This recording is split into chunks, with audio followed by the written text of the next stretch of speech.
Pinagsasaksak hanggang mamatay ang kambal na lalaki sa loob ng kanilang bahay sa San Mateo, Rizal.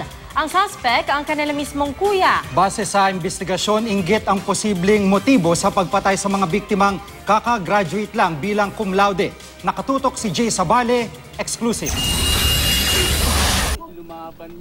Patay ang kambal na sina Mark at Ryan Ravis matapos pagsasaksakin sa sala ng kanilang tinutuluyang bahay sa Barangay Silangan, San Mateo, Rizal bago mag-alas 7 ng umaga kanina.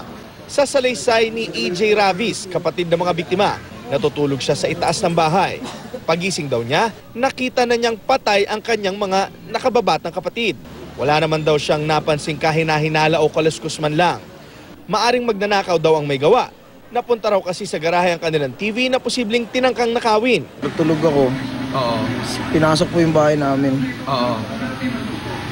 Tapos nung pagising ko po ng umaga, nakita ko na lang po yung dalawang kapatid nakahandusay doon po sa sala namin. Oo. Hindi po ako yun.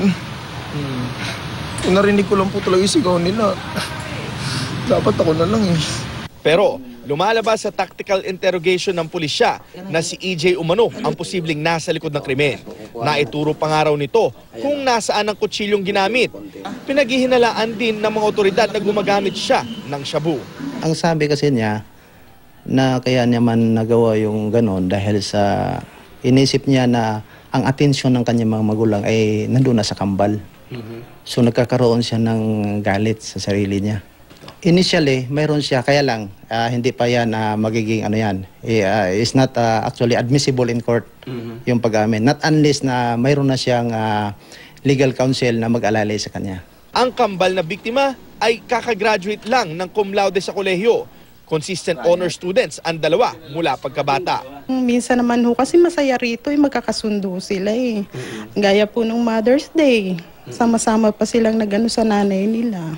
Babalikan din daw ng SOCO ang crime scene para tignan ang lababo kung saan nilinis umano ang kitchen knife na ginamit sa krimen at nakitaan pa umano ng dugo. Naharap sa reklamong murder si EJ. Hindi ko naman po kaya gawin yung binibintang nila sa akin eh. Oo.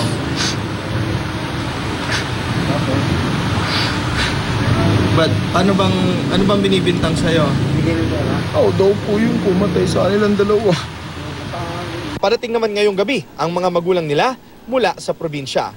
Jay Sabale, nakatutok, 24 oras.